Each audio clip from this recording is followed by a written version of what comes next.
میں سن 2000 تک 2002 3 4 تک غالباً اسلام آباد میں ملاقاتیں کرتا تھا لوگوں سے. وقت مقرر تھا، جگہ بھی تھی. ایک صاحب ہر دفعہ آتے تھے، مریض آنے کا نہیں ہے، وہ ICU میں اور گزشتہ 2.5 پونے 3 سال سے کومے میں ہے، بے ہوش ہے، نہیں آ سکتا، آپ دیکھ لیں. میں گیا تو مریض کو دیکھا تو بالکل بے ہوش پڑا ہوا ہے. بہت بڑے اپنے شعبے کے بڑے تھے وہ شخص، ملک بھر کے بڑے لوگوں میں ان کا شمار ہوتا تھا. میں نے دیکھا نا، اسے کہنے لگے، کوئی کہتا ہے جادو ہے، کوئی کہتا ہے مرض ہے. 2.5 سال سے خاتون پڑی ہے، اس کو ہوش نہیں آیا، نہ زندہ ہوتی ہے نہ مرتی ہے. اللہ کی طرف سے میرے دل میں کچھ اللہ نے چھوٹا موٹا جو اپنے علم میں سے علم کا ذرہ عطا کیا ہے، اللہ کے پاس تو علم کے خزانے ہیں. میں نے کہا اس کے لیے استغفار کریں، اور ایک پوری کی پوری ٹیم بٹھائیں، کوئی مخلصین کی ہو جو استغفار کرے اس کے لیے، اور استغفار یہ کرے کہ اللہ تو اس کی روح اپنے پاس لے لے اور اس کو موت دے دے. بس استغفار کریں.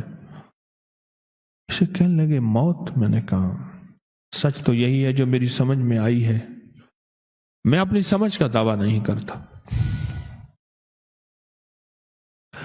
کچھ عرصے کے بعد وہاں کی ایک خاتون آئی، نرس،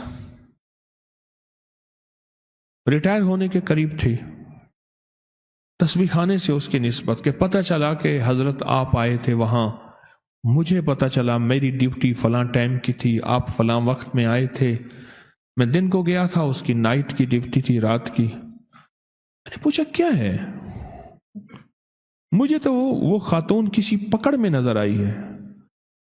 مجھے کہنے لگی حضرت ہم بول نہیں سکتے، بڑے لوگ ہیں. اس کی ایک ملازمہ اور اس کی ملازمہ کا بچہ تھا، گھر میں کام کرتی تھی.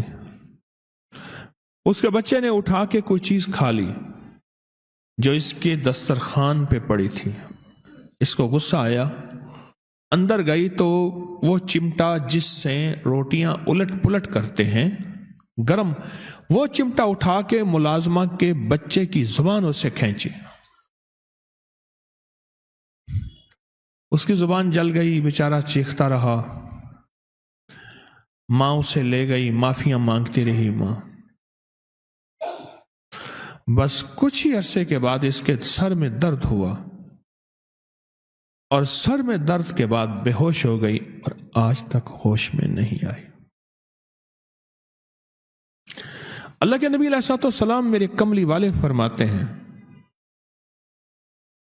میں 70 دفعہ صبح اور 70 دفعہ شام استغفار کرتا ہوں. نبی پاک معصوم تو فرماتے ہیں میں 70 دفعہ صبح، میں 70 دفعہ شام استغفار کرتا ہوں. وہ استغفار بنیادی طور پہ میری آپ کے لیے ہے، وہ استغفار بنیادی طور پہ میرے آپ کے لیے ہے. مجھے بتانا ہے، آپ کو بتانا ہے، امت کے لیے کرنا ہے.